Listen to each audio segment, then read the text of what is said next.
அல்லேலூயா. இந்த வருடத்தின் 3ஆம் மாதத்திலும் முதல் வாரத்தில் இந்த சங்கீதத்தை தியானம் செய்ய கொடுத்த தேவனுக்கு நன்றி சொல்லி இந்த சங்கீதத்துக்குள்ளே போவோம். 1 நாளாகமம் 16வது அதிகாரம் 34, 35, 36 இந்த வசனத்தை வாசிக்கலாமா? 526வது பக்கத்தில் இருக்கும். 1 நாளாகமம் 16வது அதிகாரம் 34வது வசனத்திலிருந்து 36வது வசனம் வரைக்கும்.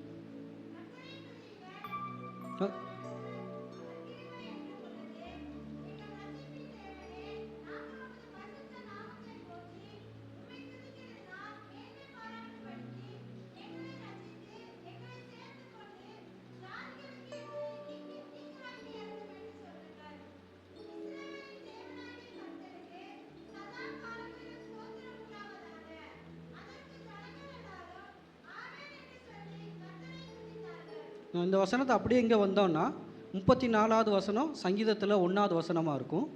35வது வசனம் இந்த சங்கீதத்தில் 47வது வசனமாகவும், 36வது வசனம் இந்த சங்கீதத்தில் 48வது வசனமாக அப்படியே இருக்கும். அப்போ இது யாரோட சங்கீதம் அப்படின்னு பார்த்தோம்னா தாவீதோட சங்கீதம். அப்போ தாவீது வாழ்ந்த காலத்தில் தான் இந்த சங்கீதம் எழுதப்பட்டிருக்கு. இது தாவீதோட சங்கீதம்.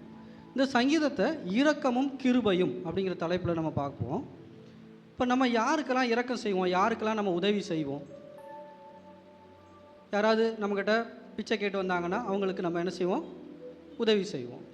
ஏதோ ஒரு விபத்தில் உடல் உறுப்புகளை இழந்திருந்தாங்க, இல்லை மாற்றுத்திறனாளியாக இருந்தாங்கன்னா அவங்களுக்கு நம்ம ஒரு இரக்கம் செய்வோம். கஷ்டப்படுறவங்களாக இருந்தால் நம்ம இரக்கம் செய்வோம். ரொம்ப மோசமான நிலையில் இருக்கவங்களுக்குலாம் நம்ம இரக்கம் செய்வோம். ஆனால் நமக்கு எதிராக யாராவது இருந்தாங்கன்னா அவங்களுக்கு இரக்கம் செய்வோமா? நம்ம பக்கத்து வீட்டுக்காரங்களுக்கு இரக்கம் செய்வோமா? நம்ம பக்கத்து வீட்டுக்காரங்களும் நமக்கு சண்டை, நம்ம இரக்கம் செய்வோமா? செய்ய மாட்டோம். பக்கத்து வீட்டுக்காரங்க அது மாதிரி யாரும் நமக்கு எதிராக இருந்தால் நம்ம இரக்கம் செய்ய மாட்டோம். ஆனால் நம்முடைய தேவன் பார்த்தீங்கன்னா அதுக்கு அப்படியே ஆப்போசிட்டாக இருப்பார். இங்கே ஜனங்கள் என்ன செய்கிறாங்க அப்படின்னு பார்த்தோம்னா, ஜனங்கள் நிறையா ஆண்டவருக்கு எதிராக விஷயங்களை செஞ்சுக்கிட்டே இருக்கிறாங்க. இப்போது நம்ம வீட்டில் இருக்கிற ஒருத்தருக்கு ஒருத்தர் சண்டை வந்துச்சுன்னா கூட நம்ம அவங்களுக்கு என்ன செய்ய மாட்டோம்? உதவி செய்ய மாட்டோம். ஒரு மாமியார் மருமகளுக்கு உதவி செய்ய மாட்டோம், மருமகள் மாமியாருக்கு உதவி செய்ய மாட்டோம். ஒரு நாள் ஒரு மருமகள் தன் கணவனை பார்த்து சொன்னாங்க, உங்கள் அம்மாவுக்கு நான் உப்புமா போட்டேன், சப்பாத்தி போட்டேன், இட்லி போட்டேன், தோசை போட்டேன், அவங்களுக்கு பிடிக்கவே இல்லை அப்படின்னு சொன்னாங்க. அப்போ கணவன் கேட்டால் என்னம்மா செஞ்சேன்? அதுக்கப்புறம் மாமியாரை பட்டி போட்டேன் அப்படின்னு சொன்னாங்க. அது மாதிரி ஒருத்தருக்கு ஒருத்தர் நம்ம இரக்கம் செய்கிறதில்ல. நம்ம கூட இருக்கிறவங்க, நம்ம கூட பிறந்தவங்க, நம்ம ஊரில் இருக்கிறவங்க, நம்ம பக்கத்தில் இருக்கிறவங்களுக்கே நமக்கு இரக்கம் செய்ய மாட்டேங்கிறோம். ஆனால் தேவன் எப்படி இருக்கிறாருன்னு பார்த்தீங்கன்னா தேவனுக்கு எதிராக செய்கிறாங்க. இப்போ தேவன் எப்படிப்பட்டவர்னா 1 சாமுவேல் 2:8 பார்த்தோம், சிறியவனை புழுதியிலிருந்து எடுத்து எளியவனை குப்பையிலேருந்து உயர்த்துறார். அவங்கள பிரபுக்களோடு உட்கார வைக்கிறாரு. அவங்களுக்கு ஒரு சிங்காசனத்தை தருகிறாராம், மகிமையின் சிங்காசனத்தை தருகிறார். அல்லேலூயா. அப்போ இங்கே கிருபையையும் இரக்கத்தையும் கொடுக்குறார். கிருபைனா என்ன அப்படின்னா, ஒருத்தனுக்கு தகுதி இல்லாத ஒருத்தனுக்கு ஒருத்தனை ஒன்றை கொடுக்குறது, அதுதான் கிருபை. இப்போ ஒரு ரோட்டில் ஒரு ஆள் பிச்சை எடுத்துகிட்டு இருக்கிறாரு, அவரை கூப்பிட்டு நாளைக்கே நீ இந்த நாட்டுக்கு பிரதமர் அப்படின்னு சொல்லிட்டு நம்மளாம் ஏற்றுக்குவோமா? ஏற்றுக்க மாட்டோம். ஆனால் ஆண்டவர் செய்கிற தேவன் எளியவனை சிறியவனை புழுதியிலேருந்து எடுக்கிறாரு, எளியவனை குப்பையிலிருந்து உயர்த்துகிறார், அவங்கள பிரபுக்களோட உட்கார வைக்கிறாரு, மகிமையின் சிங்காசனத்தை அவங்களுக்கு தருகிறார். அப்போ தேவன் இரக்கத்தையும் கிருபையும் செய்கிறார். அப்போ யாருக்கு செய்கிறாருன்னு பார்த்தாங்கன்னா, தேவனுக்கு எதிராக இந்த இஸ்ரவேல் ஜனங்கள் என்னென்னலாம் பண்ணாங்களோ அவங்களுக்கு செய்கிறார். அவங்க என்னென்ன பண்ணுறாங்கன்னா, அவங்க தேவனுக்கு எதிராக கலகம் பண்ணுறாங்க, அவரை பரீட்சை பார்க்குறாங்க, ஆண்டவருக்கே எக்ஸாம் வைக்கிறாங்க, அவரை சோதனை பண்ணுறாங்க, தேவன் நியமித்த தலைவர்களுக்கு எதிராக பொறாமை கொள்கிறாங்க, மோசேக்கும் ஆரோனுக்கும் எதிராக பொறாமை கொண்டாங்க, விக்கிரகத்தை உருவாக்குனாங்க, அந்த விக்கிரகத்தை வணங்கினாங்க, அதுக்கு சேவை செய்தாங்க, அதுக்கு பலியிட்டாங்க. தேவன் தந்த மகிமையை இழந்து மாட்டின் சாயலாக மாறினாங்களாம், மாடு மாதிரி மாறிட்டாங்களாம்.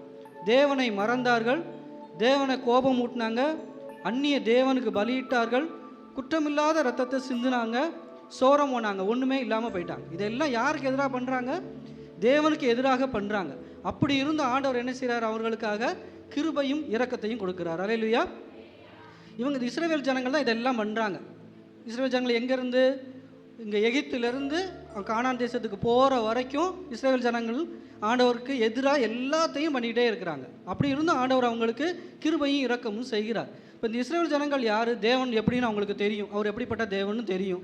அவருக்கு அற்புத அடையாளங்களெல்லாம், அவர் செஞ்ச அற்புத அடையாளங்கள்லாம் அவங்க பார்த்துருக்காங்க. வனாந்தரத்தில் சாப்பாடு இல்லாத போது டெய்லி சாப்பாடு கொடுத்தாரு. அவங்க 40 வருஷம் நடந்து போனாங்க, அவங்க ட்ரெஸ்ஸு பழசாகலை, அவங்களோட செருப்பு தேயலை, இவ்வளோ அற்புதங்களை அவங்க பார்த்தாங்க. மேகஸ்தம்பம் அக்னி ஸ்தம்பம்லாம் அவங்களுக்கு முன்னாடி போச்சு. கானான் பயணத்தில் அவங்களுக்கு எதிராக வந்த எல்லாத்தையும் அடித்து நொறுக்கினார். இவ்வளவு அதிசயங்களை பார்த்தவங்க. தேவனை ஆண்டவர் யாருன்னு அவங்களுக்கு தெரியும். அப்படி இருந்தும் ஆண்டவருக்கு எதிராக இவ்வளவு முறுமுறுப்பாக அவங்க செய்கிறாங்க. ஆனாலும் தேவன் என்ன செய்கிறாரு? கிருபையும் இரக்கமும் அவங்களுக்கு கொடுக்குறாரு. அவங்க என்ன செஞ்சாங்க அப்படின்னு பார்த்தோன்னா 47, 48வது வசனத்தில் அவங்க தேவனை நோக்கி மன்றாடினார்கள். தாங்கள் செய்த பாவத்திற்கும் தங்கள் செய்த அக்கிரமத்துக்கும் தங்கள் செய்த மீறுதலுக்கும் என்ன செய்தாங்க? தேவனை நோக்கி மன்றாடும் போது தேவன் அவர்களுக்கு என்ன செய்கிறார்? கிருபையும் இரக்கத்தையும் கொடுக்கிறார். அல்லேலூயா, அல்லேலூயா. இஸ்ரவேல் ஜனங்கள் ஒவ்வொரு தடவை அவங்க மறுதளிக்கும் போது, அவங்க மீறும் போதும் அவங்களுக்காக யார் போராடினாங்க, யார் திறப்பில் நின்னாங்கன்னு பார்த்தாங்கன்னா 2 பேர் நின்னாங்க. யார் யார் நின்னாங்க? மோசே நின்னா. ஆண்டவருக்கு இந்த ஜனங்களுக்கு பரிந்து பேசி மோசே நின்னா. 2வது பார்த்தீங்கன்னா இஸ்ரவேல் ஜனங்களுக்காக பினகாஸ் நின்னான். பினகாஸ் அங்கே ஒரு வியாதி வருது. அந்த வியாதியில் எல்லாரும் என்ன செய்கிறாங்க? ஜனங்கள்லாம் மடிகிறாங்க. அப்போது ஜனங்களுக்காக அவன் மன்றாடுறான். ஆண்டவர்கிட்ட போய் ஒரு ஈட்டி எடுத்து மன்றாடுறான் பினகாஸ். இவங்க 2 பேரும் மன்றாடுறாங்க. மன்றாடி தேவன்கிட்ட இருந்து கிருபையையும் இரக்கத்தையும் அவங்களுக்கு கொண்டு வந்து கொடுக்குறாங்க. அல்லேலூயா, அல்லேலூயா.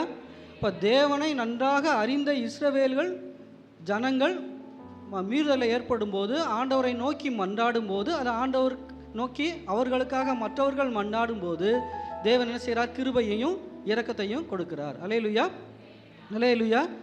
இதே மாதிரி நம்ம இயேசுனா யாருன்னே தெரியாத நம்ம ஊரில் இருக்காங்க, நம்ம பக்கத்து வீட்டில் இருக்காங்க, நம்ம சொந்தக்காரங்க இருக்காங்க, நம்ம ஊரில் இருக்கிறாங்க, நம்ம தேசத்தில் இருக்கிறாங்க. இப்போ அத்தனை பேரும் ஆண்டவருக்கு எதிராக மீறுதல் செய்வாங்க. இப்போ தேவனை தெரிஞ்சவங்களே, இஸ்ரவேல் ஜனங்களே, ஆண்டவரை அறிந்த ஜனங்களே மீறுதலை செய்யும்போது இவர்கள் செய்கிறதுக்கான வாய்ப்பு நிறையா இருக்குல்ல, ஆண்டவரை தெரியாத ஜனங்கள். இப்போ அவங்களுக்காக யார் மன்றாடுறது? திறப்பில் நிற்கிறது யார்? யார் நிற்கணும்? நம்ம தான் நிற்கணும். தேவனுடைய பிள்ளைகளாகிய நம்ம தான் நிற்கணும். தேவன் அவங்களுக்கு மட்டுமா, நமக்கு மட்டுமா பூமியில் பிறந்தார், பூமியில் மரித்தார், உயிரோடு எழுந்தார்? இல்லை, அவங்களுக்கும் சேர்த்து தான் செஞ்சுருக்கிறாரு. பூமியில் மனிதனாக பிறந்தார், அவங்களுக்காக மரித்தார், நமக்கும் மரித்தார், திரும்ப உயிரோடு எழுந்தார். அப்போ இஸ்ரவேல் ஜனங்கள் எப்போவெல்லாம் மீறுதல் செய்கிறாங்களோ அவங்களுக்காக மன்றாடும் போது கிருபையும் இரக்கத்தையும் கொடுத்த தேவன் நம்ம பக்கத்து வீட்டில், நம்ம ஊரில், நம்ம தேசத்தில் ஆண்டவரை அறியாத ஜனங்களுக்காகவும் நம்ம என்ன செய்யணும்? நம்மளால் முடிஞ்ச அளவு அவங்களுக்கு மன்றாடி அவர்களையும் மந்தையில், நம்ம மந்தைக்குள்ளே வந்துட்டோம், அவங்களையும் மந்தையில் கொண்டு வந்து ஒரு ஆடுகளாக நம்ம சேர்க்கணும். அல்லேலூயா, அல்லேலூயா. இந்த சங்கீதத்தின் மூலம் தேவன் நம்மை ஆசீர்வதிப்பாராக. ஆமென்.